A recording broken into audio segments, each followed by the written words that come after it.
Gold trusted gold buyers మీరు తాకట్టు పెట్టిన బంగారాన్ని విడిపించి ఈ రోజు ఉన్న మార్కెట్ ధరకు కొనబడును. కొంతమంది సరెండర్ అయ్యారు, ఇద్దరు ముగ్గురు. ఒక అతనే ఫైరింగ్ చేస్తే అతన్ని కొంచెం ఫైరింగ్ చేసి ఆ విధంగా బాగా ఇంకా గుర్తున్న సంఘటన ఉందా? ఇంకా ఆ విధంగా అంటే ఒక దగ్గర చెదలగుమ్మి ఎన్కౌంటర్లో కూడా మేము మహిళలమే తప్పించుకున్నాం సార్. నలుగురు చెదలగుమ్మి అని అడవిలో సార్ అది. అంతా స్నానాలకు పోయినాం మేము. మళ్ళా స్నానాలకు పోతే మన వాళ్ళంతా దళం అప్పుడు క్యాంపు నడుస్తుంది. అక్కడ అందరూ ఉన్నారు. ప్రభాకర్ ఉన్నారు, అది ఈ సాంబశివుడు ఉన్నాడు. మొన్న చనిపోలేదు సార్ సాంబశివుడు, మొన్న కోనాపూర్ సాంబశివుడు. ఆయన ఉన్నాడు మా కమాండర్ కూడా కొద్ది రోజులు ఇక్కడ కలకుర్తి ఏరియాలో. అశోక్ చనిపోయిన తర్వాత ఇంకా ఆయన కూడా కమాండర్గా ఉన్నాడు.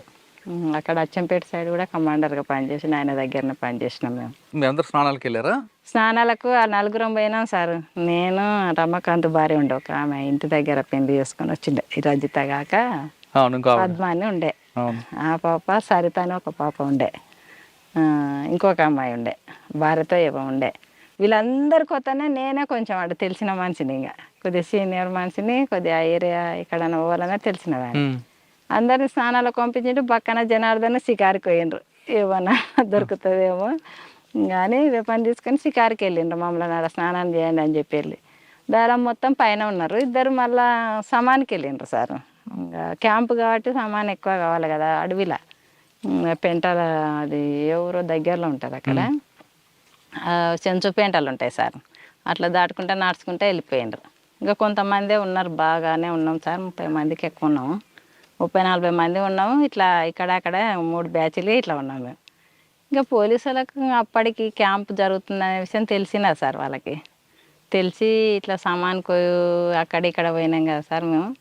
అయితే పోలీసు వాళ్ళు ఇక్కడ మేము దళం మొత్తం క్యాంప్ ఇక్కడ ఉంటే ఇక్కడ మధ్యలో వాగుంటుంది సార్. ఇత్తల పోలీసు వాళ్ళు వచ్చి ఉన్నారు, అపోజిట్ గుట్ట మీద పోలీసు వాళ్ళు ఉన్నారు సార్. పోలీసు వాళ్ళు ఉంటే అప్పటికి మాకు తెలియదు, మేము కింద ఉన్నది వాళ్ళకి తెలియదు, వాళ్ళ పైన ఉన్నది మాకు తెలియదు. స్నానాలు చేసుకుంటాం మేము కూడా ఉన్నాము. వీళ్ళు షికారు పోయిన వాళ్ళకి కూడా తెలియదు సార్.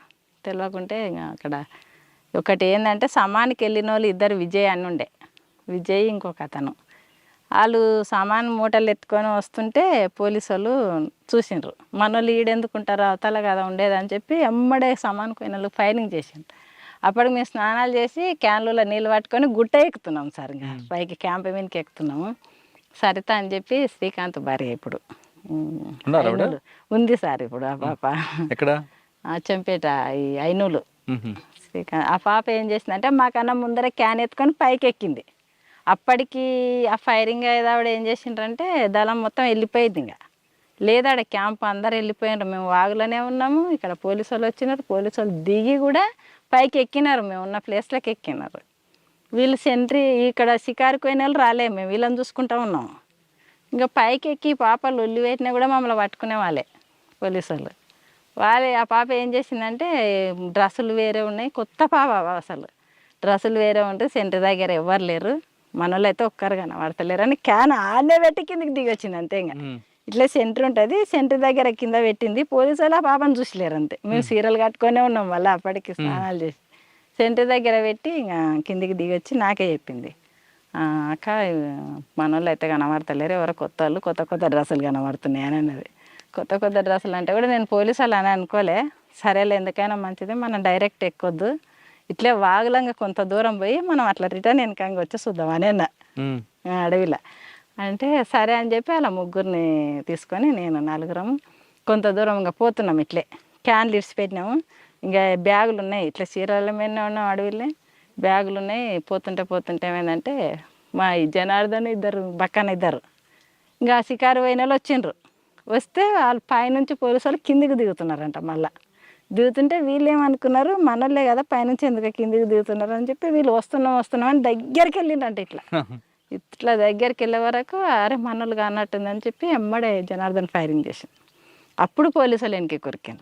ఆ ఫైరింగ్ శబ్దం విని మేము ఇంకా మనోళ్ళు అయితే కాదు, పోలీసు వాళ్ళే ఉంటుంది, మనోళ్ళు లేక ఇంటర్లే కొత్త డ్రెస్సులు అంటే ఫైరింగ్ అవుతుందని చెప్పి అప్పుడు అక్కడ నుంచి కొంత దూరం పోయి మళ్ళీ డ్రెస్సులు మార్చుకున్నాము. ఈ అడవిలో ఇట్లా చీరల మీద పోలేము మనం, డ్రెస్సులు అయితే మార్చుకోండి అని చెప్పి డ్రెస్సులు మార్పించిన ఇంకా యూనిఫామ్ వేసుకోండి మనం పోలేమని చెప్పి అంటే అప్పుడు మాకు అప్పుడు అర్థమైంది సార్. ఇప్పుడు వీళ్ళకి ఎప్పుడైతే ఫైరింగ్ జరిగిందో జనార్దన్కి బక్కనకు వాళ్ళు ఇంకా అప్పుడు అర్థమైంది ఇది ఎన్కౌంటరే, ఇంకా సార్ అన్నోళ్ళు లేకుంటారు ఇట్లా చేసి ఇంకా మనం ఇక్కడ నుంచి అయితే వెళ్ళిపోవాలి అని చెప్పి వాళ్ళకి ఇంకా యూనిఫామ్ వేసుకొని అట్లా ఏట్లకి దిగి ఇంకా మాకు అప్పటికి ఎక్కడ పోవాలనేది కూడా తెలియదు. ఇంకా ఏట్లకు దిగి నైట్ అంతా నలుగురం అడవిలో వండుకున్నాం. ఇప్పుడు కృష్ణానది ఉంది కదా సార్, కృష్ణానది దాటి అవతలకి అడవిలో వండుకున్నాం. ఇంకా ఒకరం ఎట్లా సెంటర్ కూర్చుంటాం, ఇంకేం భయం అదేందో కానీ సార్ చాలా ధైర్యం ఉంటుందిలే.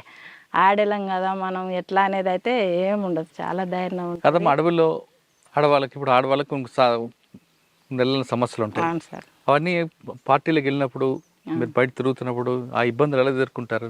ఇంకా ఇబ్బంది కొంచెం వాటర్ సమస్య ఉంటుంది, కొద్దిగా నొప్పి కూడా వస్తుంటుంది. అదొక్కడ తప్పితే ఇంకా ఆ సమస్య అప్పుడు కొంచెం రెస్ట్ లాగా కూడా ఇస్తారు సార్. ఇస్తారు పార్టీకి సంబంధించి మందులు ఇస్తారు. ఇంకా దానికి సంబంధించి కొంచెం అర్థం చేసుకుంటారు, ఎక్కడైనా పనులకు పంపించాలని ఆ టైంలో కొంచెం ఇబ్బంది ఉంటుంది. ఇబ్బంది ఉంటుంది సార్, ఆ టైంలో ఇబ్బంది ఉంటుంది. కానీ పార్టీ కూడా అర్థం చేసుకుంటుంది. అన్నోళ్ళకి చెప్తాం ఇట్లా సమస్య అంటే అర్థం చేసుకొని ఆ టైంలో రెస్ట్ ఇస్తారు సార్.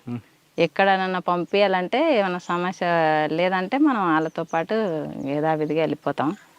సమస్య ఉంటే అన్నలకు చెప్తే అర్థం చేసుకొని రెస్ట్ ఇస్తారు సార్. కానీ రాత్రులు ఎలాగమ్మా అసలు? మాకు ఇప్పటికీ అదొక పెద్ద సమస్య. అది అవునా సార్? చీకట్లో ఎలాగుంటారు అసలు? లైట్లు ఉండవు సార్. ఎంతసేపు ఉన్నా లైట్లు ఉంటుంది, ఇంత చిన్న టార్చ్ లైట్ ఉన్నా అది వేయం ఎక్కువ.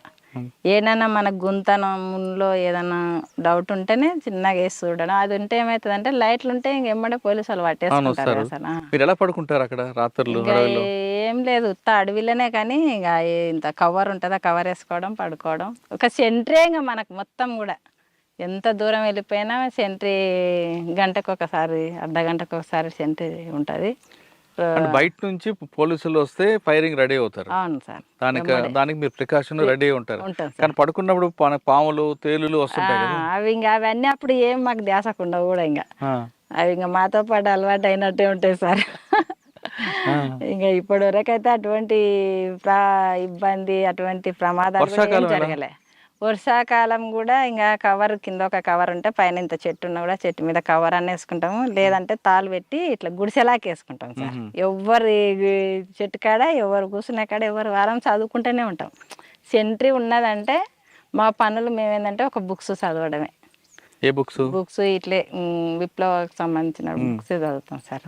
పార్టీ తెప్పిస్తుంది ఎవరెవరు ఏ బుక్స్లు చదవాలని చెప్పి దళ కమాండర్ కానీ ఈ జిల్లా కమిటీ మెంబర్ కానీ బుక్స్ అవి చదువుకుంటాం. వేరే ఏముండదు. ఇంకా సాయంత్రం 4 అయిందంటే ఇంక మళ్ళీ మనం ఏ గ్రామానికి పోవాలి, ఎవరిని కలవాలి, ఏ సమస్యలు అనేది చెప్పి ఆ రోజు మాట్లాడుకుంటాం సార్. ఆ ఊర్లో ఉన్న సమస్యలు ఆ ఊరు సానుభూతి పరులతోనే తెలుసుకుంటాం కదా సార్ ముందే. పలానూరుకు పోయినామంటే పలానూరులో ఈ సమస్య అనేది మాకు ముందే ఉంటుంది సార్ ప్లాను. మేము ఏంటంటే సమావేశం అవుతాం కదా సార్. సమావేశం అయినప్పుడు పలానా ఊర్లో ఈ నెలలో ఈ సమస్యలు ఉన్నాయని చెప్పి మేము రాసుకుంటాం సార్. మొత్తం రాసుకొని ఆ గ్రామానికి పోయినప్పుడు మహిళా సంఘాలలాగా పెట్టడం, మహిళలం పోయి లేదంటే ఫుడ్స్ల దగ్గర కూడా వాళ్ళకు కూడా సంఘాలలాగా ఏర్పాటు చేసి అవి పంచాయతీలు కానీ భూమి సమస్యలు కానీ ఏవి కానీ ఆ రోజు ఆ సమస్య గురించి మాట్లాడాలి. వీళ్ళని ఫస్ట్ వాళ్ళ దగ్గర మాట్లాడి తర్వాత ఆ రోజు అవుతుంది అనుకుంటే మాట్లాడతాం, లేదంటే తర్వాత వస్తామని చెప్పి వెళ్ళిపోతాం. అక్కడ మీరు పెట్టిన ప్రజా మీటింగ్లు ఉంటాయి, గ్రామ సభలు. అవును సార్. ఆ గ్రామ సభలో ఆ వ్యక్తి వినలేదనుకో పనిష్మెంట్ ఇస్తారా? ఇస్తాం సార్. కానీ చెప్పి చూస్తాం ఒక్కసారి, ఒకటికి 2 సార్లు. అంత తొందరగా యాక్షన్ అయితే ఏం తీసుకోం సార్ ఎవరైనా కానీ. అంతెందుకు మా ఊర్లో కూడా ప్రజాకోటి పెట్టినాం ఇద్దరం వచ్చి కూడా విప్నగర్లలో సార్. ఈ నాళ్ళలో కూడా అసలు పరిచయం సార్. ఇద్దరం వచ్చినాము, యూనిఫామ్ వినే ఉన్నాం, వెపన్స్ ఉన్నాయి మా దగ్గర. అప్పుడు మా నాయనని ఎవరైతే కొట్టించిండ్రో మస్తుగా ముక్కు భూమికి రాపించి పోయినా ప్రజాకోటి పెట్టి. కృష్ణారెడ్డి అని ఉండే సార్ అప్పుడు. అయితే అప్పుడు పానగల దళం వల్లనే ఉన్నాము ఇద్దరం. ఉన్న తర్వాత ఊర్లో కొంచెం అది ఎలాగొండది పొలం పంచాయతీ ఉండే సార్, ఎస్సీలు. అది ఆ పొలం పంచాయతీ మా ఊర్లో ఒక అతను జిన్నుకు సంబంధించిన ఆయన ఉండే, అంటే ఆ సమావేశంకి వచ్చి ఆయన పిలిపించారా?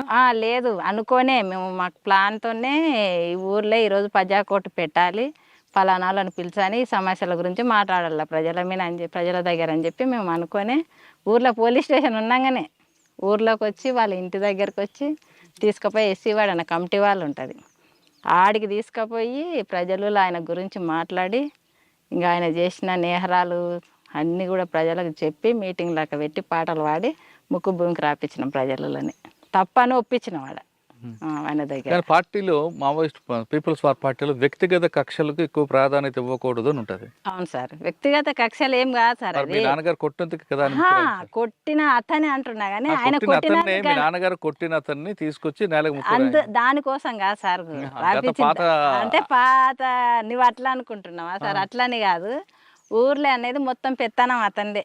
అతను మీ చెప్పినట్టే నాన్నగారు కొట్టడం కాకుండా చాలా తప్పులు చేశాడు. చాలా తప్పులు, మామూలుగా తప్పులు కాదు సార్. ఊర్లో పెత్తనం మొత్తం అతందే. అతను చెప్పినట్టే వినాలి, ఎవ్వరు కూడా ఎదిరించి మాట్లాడకూడదు. ఈ ఎస్సీలు ఉన్నారంటే మా ఊర్లో ఒక్కటే బావి ఉండే సార్ తాగడానికి నీళ్ళు. ఆ ఎస్సీల బావి ఇట్లా ముట్టుకోకూడదు, ఊరబావి అని ఉంటుంది సార్. అవి ఇంకా వేరే నీళ్ళు ఏవి ఉండవు. ఎంత ఊరు ఇంత పెద్ద ఊరైనా ఆ ఊరికి పోయి నీళ్ళు చదువుకొని రావాలి. అయితే ఎస్సీలు మేము పోస్తేనే, ఎస్సీలు కాకుండా వేరే కులం వాళ్ళు పోస్తేనే వాళ్ళు బిందె ఎత్తుకొని రావాలి. గంట సేపు కానీ వాళ్ళు బిందె ఇట్లా పెట్టి ఇట్లా నిలబడాలి సార్. ఒకవేళ మనం వాళ్ళు వచ్చి ముట్టుకున్నదంటే వాళ్ళని తీసుకుపోవడము, అనేక ఇబ్బందులు కొట్టడము చేయడము అట్లాంటివి ఉండవని చెప్పి కూడా జనార్దన దానికి ఎదిరించిండు కూడా సార్. ఊర్లే ఎదిరించి తోలుకపోయి కూడా నీళ్ళు సేదించిండు. మీ ఇద్దరు భార్య భర్తలు ఒక దగ్గర ఉన్నారు కదా, కానీ జనార్దన్ అంది ఎక్కువగా కనిపిస్తుంది అటాక్లు, మీ తక్కువ ఉంటుంది ఎందుకు? జనార్దన్ అప్పటికే 90 కన్నా ముందు నుంచే పార్టీలో ఉన్నాడు కదా సార్. ఇప్పుడు నేను పోయింది అప్పటికి కొత్తగా బాగా తెలియదు, ఇంకా ఏరే తిరిగి చేయడము అది. ఇంకోటి జనార్దన్ కమాండర్ కూడా ఉన్నాడు కాబట్టి ఎక్కువ ఆయన ఫోకస్ ఉంటుంది సార్. అది ఎంత 8 సంవత్సరాలు ఉన్నారు మీరు? 8 సంవత్సరాలు. 8 సంవత్సరాలు ఇప్పుడు మీరు చెప్పినవన్నీ గుర్తున్నాయి.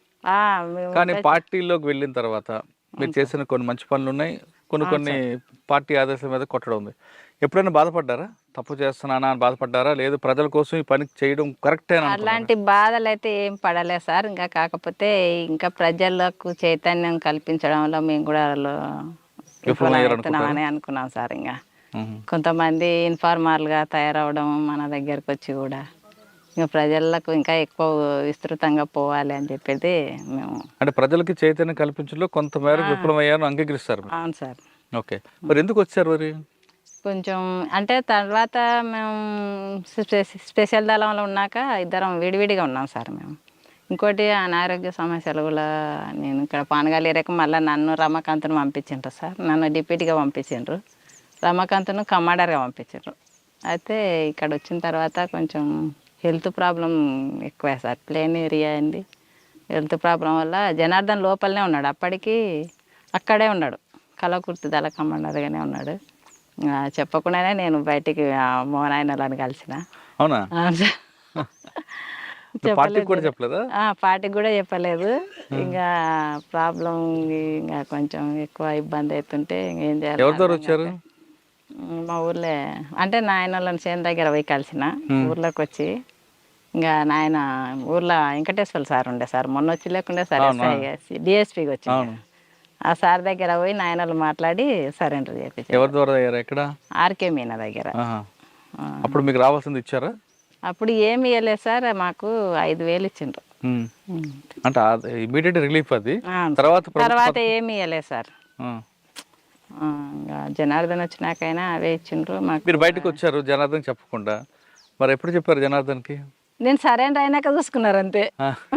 చెప్పడానికి ఏముండదు కదా సార్. ఇంకా బయటకు వచ్చిన తర్వాత మళ్ళీ పోతే ఏంది దళం దగ్గరకు పోయి మాట్లాడి మళ్ళీ ఏమైనా పర్మిషన్ ఇస్తే అప్పటికి ఫోన్లు కూడా లేవు సార్ మాకు. మేము 2002 కాబట్టి తీసుకొచ్చారు బయటికి. నేనేం తేలేదు సార్ లోపల. ఇంకా ఏం జరిగిందో వాళ్ళకే తెలవాలి, నేనైతే లేను కదా.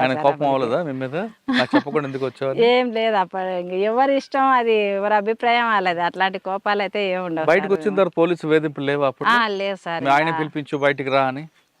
ఒకసారి 2 సార్లు అయితే అక్కడ అటాక్ జరిగి జనార్దన్ తప్పించుకున్నాడు అని చెప్పి శ్రీనివాసులు సార్ పిలిపించి స్టేషన్ కాడికి. నీకు తెలుసా అమ్మ ఇట్లా జనార్దన్ పట్టుకుంటే తప్పించుకొని పోయిండు సరిగా అని చారగొండ దగ్గర అని అన్నాడు సార్. అంటే తెలియదు సార్ నాకు అని అన్నా. అంటే ఇంత పట్టుకుంటే కొంచెం మిస్ అయ్యింది అని చెప్పిండు సార్ పిలిచి. అంటే తెలియదు సార్ నాకు అన్నాను. అంటే ఇంకా పిలిపించి తీసుకురండి రమ్మన్నాను అనేది పెద్ద వేధింపులు అయితే ఏం పెట్టలేదు సార్. వస్తే బాగుంటుందమ్మా అని అంటే మాకు తెలియదు కదా సార్, మాకు కలుస్తారా అని చెప్పి అన్నాను సార్. అంటే బయటకు వచ్చిన తర్వాత ఇంకా పార్టీతో సంబంధం లేవు? లేవు సార్, పార్టీతో సంబంధం పార్టీ కూడా మీకు రమ్మని ఎప్పుడు ఏం లేదు, ఆ సంబంధాలు అయితే పెట్టుకోలేదు సార్. ఇంకా మా బతుకు మేము బతుకుతున్నాం. నేను టైలరింగ్ వచ్చిన తర్వాత అయినా ఇద్దరం, నేను వచ్చిన తొందరలోనే వచ్చిండు సార్ బయటికి కూడా. 2002లోనే వచ్చిన, అతను కూడా 2002లోనే అంత 3 నెలలుగానే ఉన్నాడో ఏమో సార్, బయటికి వెళ్ళి వచ్చిండు. ఇంకా మాకు ఆర్థికంగా కూడా బాగానే ఇబ్బంది పడ్డాం సార్ వచ్చిన తర్వాత మేము. కాదమ్మా, బయటకు వచ్చాక చాలా మంది నక్సలైట్లు, మాజీ నక్సలైట్లు సెటిల్మెంట్ చేసుకుంటూ రియల్ ఎస్టేట్ చేస్తుంటారు. మరి మీరేంటి సింపుల్గా ఉన్నారు? మేము ఇంకా అట్లాంటివి చేయలేము సార్, మేము పార్టీలా పనిచేసి అంత అవినీతిగా చేయలేము. కానీ ఇదే మహబూబ్నగర్ జిల్లా నుంచి కొంతమంది మాజీ నక్సలైట్లు ఒక సెటిల్మెంట్ చేసుకుని గ్యాంగ్ తిరిగి చేసుకున్నారు. అవి మాకు నచ్చదు. ఇంకా మీకు ఎప్పుడైనా ఫోన్ చేశారు వాళ్ళు? నయ్యం లేదు సార్, ఎప్పుడు ఫోన్ లేదు. మేము అటువంటి దాంట్లోకే దూరంగా ఉన్నాం సార్. మేము ఇంకా ఇంత పొలం ఉంది, ఒక 4 ఎకరాల పొలం, అది చేసుకుంటాం. టైలరింగ్ వస్తుంది నాకు. కొద్ది రోజులు మొత్తం నేనే టైలరింగ్ గుట్టే నడిపిన సార్. ఇంట్లో కుటుంబాన్ని నడిపించిన. 2 ఆడపిల్లలు ఉన్నారు సార్. ఇప్పటికైనా నేను టైలరింగ్ చేసుకుంటే ఫామ్ చూసుకుంటా నేనే. ఇంకా అతను ఇట్లా బయట తిరుగుతుంటాడు. మీరు అంత గట్టిగా నిలబడి ఎక్కడ అంటే దారి మళ్లించకుండా, అంటే వేరే రియల్ ఎస్టేట్లో చేయడం అని కాకుండా టైలరింగ్ చేసుకుంటూ కుటుంబాన్ని నడుపుతారు. కొంతమంది మహిళలు ఏదో చిన్న చిన్న కష్టాలకే మొత్తం జీవితం అంతా కోల్పోయిన బాధలతో ఆత్మహత్య చేసుకుంటుంటారు, పిల్లల్ని అనాథాలు చేసి. అటువంటి వాళ్ళకి మీరు ఇచ్చే మెసేజ్ ఏంటి చెప్పమ్మా? అటువంటి వాళ్ళకు ఎవరైనా కూడా అట్లా ఆత్మహత్య చేసుకోవడం వల్ల పిల్లలు చాలా ఇదిగా ఇబ్బంది అయ్యి అనాథాలు అయిపోతారు. ఎవరు కూడా అటువంటివి చేసుకోవద్దు. ధైర్యంగా నిలబడి కొట్లాడి సాధించాలి. కానీ మనం చనిపోయిన తర్వాత సాధించేది ఏముండదు సార్. ఎవరికైనా నేను చెప్పేది ఇదే, వచ్చేది సమస్యలు మనకే వస్తాయి. ఇప్పుడు సరెండర్ అయినామంటే ఊర్లలోకి ఒక రకంగా చూస్తారు సార్. అవి ఇంతకుముందు ఎంత ధైర్యంగా ఉన్నామో ఇప్పుడు మనలో చూసి ఏదో రకంగా చూస్తారు. కాబట్టి మనం వాళ్ళకి ఇంకా వాళ్ళని అర్థం చేసుకొని వాళ్ళకి చెప్పే విధంగా ఉండి మనం మన పిల్లలను మనం ధైర్యంగా చెప్పుకొని వాళ్ళని చదివించుకోవడం, ధైర్యంగా నిలబడి కొట్లాడాలా ఎదుర్కోవాలనేది. కొంతమంది మీరు ఇందాక అన్నట్లుగా గ్రామస్తుల్లో మాజీలు వచ్చారంటే డబ్బులు మూటలతో వస్తారని ఒక అప్పుడు కొంతమంది అట్లా ప్రచారం చేసిండ్రు సార్. అలాంటి డబ్బులు అయితే మేము ₹1 కూడా ఇట్లా ఉన్నాయి కూడా పార్టీకి అప్పచెప్పి వచ్చిండు సార్. నిజాయితీగా మనం అట్లా పోతున్నాం, మన చేత కాకుండా పోతున్నాం కాబట్టి మనం పార్టీకి ఎలాంటి అన్యాయం చేయొద్దు. ఇట్లాంటివి తీసుకెళ్ళడం కరెక్ట్ కాదు. మనం ఇన్ని రోజులు పార్టీలో పనిచేసి నేర్చుకునేది ఇదేనా మనం అనే దాంతోనే మేము ఇంకా పార్టీకి అప్పచెప్పే వెళ్ళొచ్చాడు సార్ జనార్దన్. అయితే మొత్తం నడిపించింది కూడా జనార్దనే. అక్కడ కలకూరు తేరేలా ఇక్కడ మొత్తం డిస్ట్రిక్ట్లో కూడా పార్టీని అక్కడ కాంట్రాక్టుల దగ్గర డబ్బులు వసూలు చేసేది. ఫైనల్ గా చెప్పమ్మా, నేను మాజీల గురించి అడగట్లేదు. ఇప్పుడున్న యువత చిన్న చిన్న గొడవలకి, చిన్న చిన్న ఇష్యూలకి గొడవలు పడడం, భార్యాభర్తలు విడిపోవడం, కుటుంబాంతో చాలా గొడవలు వస్తుంటాయి.